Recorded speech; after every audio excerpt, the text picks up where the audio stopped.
Hey everyone, welcome back to the channel.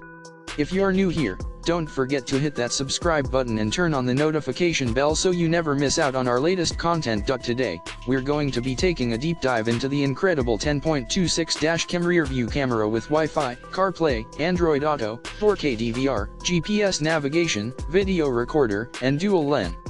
This all-in-one device is a game-changer when it comes to capturing your driving experience and keeping you safe on the road. The front and rear cameras record in stunning 4K and 1080p resolution, ensuring that every detail of your journey is captured with crystal-clear quality. The 10.26-inch ultra-wide-angle touchscreen provides a full view of the road, making it easier than ever to see license plates and road signs. But it doesn't stop there. This dashcam also comes equipped with the latest CarPlay and Android Auto features, allowing you to easily and safely make calls, listen to music, send and receive messages, and use navigation. The addition of Siri support in CarPlay mode takes your driving experience to a whole new level, with seamless GPS navigation and hands-free control. The built-in GPS module and 5G Wi-Fi technology ensure that you can track your speed, coordinates, and route with pinpoint accuracy.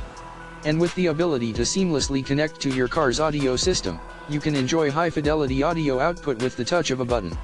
But here's where it gets really exciting. The K2 dashcam also offers full-screen reversing and 24-hour parking cable support, meaning that you can keep an eye on your vehicle at all times, even when it's parked. With so many incredible features packed into one device, the 10.26 dashcam rear-view camera is a must-have for any driver who values safety, convenience, and top-quality technology. So if you're ready to take your driving experience to the next level, be sure to check out the link in the description below to get your hands on this game-changing dashcam. And if you have any questions about the product, feel free to drop them in the comments. We're here to help. Thanks for watching, and until next time, drive safe.